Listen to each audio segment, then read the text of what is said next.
Yo, what's up everybody? Welcome back to our channel One to Step, where we post tutorial video, and in today's video I'm going to be showing you guys how you guys can log in into your AceFlare bank account. So basically AceFlare bank account is like account which is run by Metabank. So Metabank is a large bank and it provides many facilities and service to its customer. So AceFlare account is a type of account which is comes under Metabank's types of accounts. So there are various types of account provided by Metabank, and AceFlare is one of that. All right, so let me show you guys how you guys can log in into it.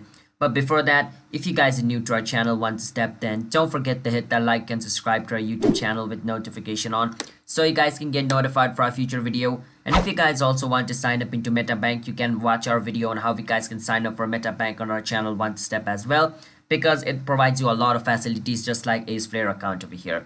So to sign in into it, or like log in into it, you want to search for AceFlare account. Once you search for AceFlare account, you want to click on the first option over here, and it's going to take you to flareaccount.com. It's going to bring you over here.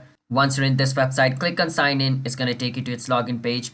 Now once you're in its login page, what you want to do is wait for some time until it loads up. It might take a bit of time, so wait for it. Now once you're in its login page, just enter your username over here and then enter the password of your account over here.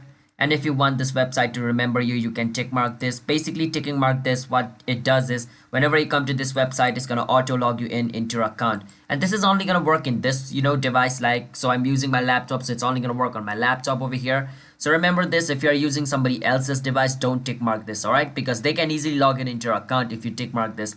So make sure you have a private device, then only tick mark this. Click on login. If your username and password you entered over here is correct, you should be able to log in into your Flare account. I mean AceFlare account. All right. So yeah, that's how you guys can do it. So if you guys also forgot your username or password, you can click on this to recover it. If you want to create an account, you can click on open a new account in order to open a new AceFlare account. So yeah, that's how you guys can do it. So if you guys found our video helpful, then don't forget to hit the like and subscribe to our channel One to Step. See you guys next time. Bye bye.